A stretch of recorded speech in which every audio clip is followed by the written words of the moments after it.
क्या आप जानते हैं कि फाइबर ऑप्टिक केबल्स इलेक्ट्रॉनिक मवासलात का तेज़ तरीन ज़रिया क्यों है? बिजली की ईजाद के बाद से बिजली की तरसील के लिए कापर यानी तांबे की तार इस्तेमाल होती रही है। टेलीग्राफ की ईजाद को 200 साल से ज़्यादा हो गए हैं और इस वक्त से इंफॉर्मेशन की तरसील के लिए भी तांबे की तार ही इस्तेमाल होती रही है। टेलीफोन की ईजाद के बाद तो दुनिया भर में तांबे की तारों का जाल बिछ गया था। कई दहाइयों तक कम्युनिकेशन के लिए तांबे की तार ही इस्तेमाल होती रही। तांबे की तारों में डिजिटल डेटा इलेक्ट्रिकल सिग्नल की सूरत में भेजा जाता है। रिसीवर की साइड पर एक डिटेक्टर इस सिग्नल को डिटेक्ट करता है, लेकिन इलेक्ट्रिकल सिग्नल तांबे की तार में सफ़र करते हुए आहिस्ता आहिस्ता कमज़ोर होने लगता है। इस मज़हर को सिग्नल अटेन्युएशन कहा जाता है। फाइबर ऑप्टिक केबल साइंसदानों ने 1950 की दहाई में ईजाद की। टेलीकम्युनिकेशन के फील्ड में इसको मकबूल में भेजा जा मज़ीद चंद दहाइयाँ लगें, लेकिन अब टेलीकम्युनिकेशन में तकरीबन हर जगह फाइबर ऑप्टिक केबल ही इस्तेमाल हो रही है। फाइबर ऑप्टिक केबल में शीशे या प्लास्टिक की तारें होती हैं, जिनमें डिजिटल डेटा रोशनी की पल्सेस की सूरत एक और सिफर की सूरत में ही होता है। इसलिए रोशनी की पल्सेस से डिजिटल डेटा ट्रांसमिट करना आसान होता है। जब ये रोशनी मंजिल मकसूद तक पहुंचती है तो एक कन्वर्टर रोशनी के इस सिग्नल को दोबारा इलेक्ट्रिकल सिग्नल में तब्दील कर देता है। यानी जब रोशनी हो तो एक का सिग्नल देता है और रोशनी ना हो तो सिफर का सिग्नल देता है। फाइबर ऑप्टिकल केबल को तांबे की तार पर तरजीह क्यों दी जाती है? तांबे की तार में इलेक्ट्रिकल सिग्नल इलेक्ट्रोमैग्नेटिक फील्ड की वजह से सफ़र करता है।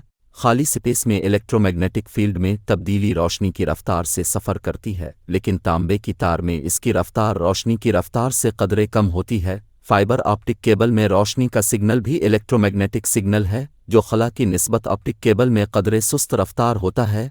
गोया असूलना तांबे की तार और फाइबर ऑप्टिक केबल में सिग्नल की तरसील की रफ्तार में ज़्यादा फ़र्क नहीं होता, तो फिर फाइबर ऑप्टिक केबल को क्यों तरजीह दी जाती है? इसकी एक वजह तो यह है कि ऑप्टिकल केबल की बैंडविड्थ फाइबर तांबे की तार की बैंडविड्थ से बहुत ज़्यादा होती है। बैंडविड्थ को बैक वक्त बहुत से सिग्नल्स को ट्रांसमिट करने की काबिलियत समझ लीजिए। जिस तरह एक बस में एक वक्त में 40-50 मुसाफिर सफ़र कर सकते हैं, जबकि एक ट्रेन में बैक वक्त 1000 से भी ज़्यादा मुसाफिर सफ़र कर सकते हैं। इसी तरह किसी बिल्डिंग के लोकल एरिया नेटवर्क में तांबे की तार में बैक वक्त 3000 टेलीफोन कॉल का डेटा भेजा जा सकता है। इसके बरक्स इसी इमारत में फाइबर ऑप्टिक केबल के नेटवर्क पर बैक वक्त 30,000 टेलीफोन कॉल्स का डेटा ट्रांसमिट किया जा सकता है। इसकी वजह यह है कि फाइबर ऑप्टिक केबल में रोशनी इस्तेमाल होती है, जिसकी फ्रीक्वेंसी तांबे की तार में इस्तेमाल होने वाले इलेक्ट्रिकल सिग्नल की फ्रीक्वेंसी की रेंज से सैकड़ों गुना ज़्यादा होती है। किसी भी चैनल की फ्रीक्वेंसी रेंज जिस कदर ज़्यादा हो, इसी कदर ज़्यादा डेटा बैक वक्त ट्रांसमिट किया जा सकता है। ये वो बुनियादी खूबी है जिसकी वजह से आजकल फाइबर ऑप्टिक केबल को तांबे की तारों पर तरजीह दी जाती है। तांबे की तारों में एक और मसला भी होता है। इनमें सिग्नल अटेन्युएशन की वजह से डेटा ज़्यादा दूर नहीं जा पाता, और अगर सिग्नल दूर दराज के इलाकों में भेजना हो तो जगह जगह सिग्नल को दोबारा एम्प्लीफाई करना पड़ता है, जिसे सिग्नल को बोसट करना कहा जाता है। इसके बरक्स ऑप्टिकल केबल में रोशनी की पल्सेस सैकड़ों किलोमीटर तक भी जाएं तो उनकी क्वालिटी में ज़्यादा फ़र्क नहीं पड़ता। इसके अलावा तांबे की तार इलेक्ट्रिकल नॉइज़ से ज़्यादा मुतासिर होती है, जिससे इसकी सिग्नल ट्रांसफ़र करने की काबिलियत कम हो जाती है।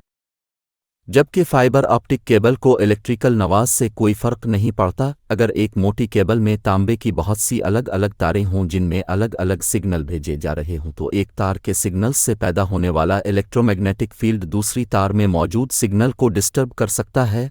लेकिन बहुत सी फाइबर ऑप्टिक तारों को इकट्ठा करके एक मोटी केबल बनाई जाए तो भी एक तार में भेजा जाने वाला सिग्नल दूसरी तार के सिग्नल को बिल्कुल मुतासिर नहीं करता।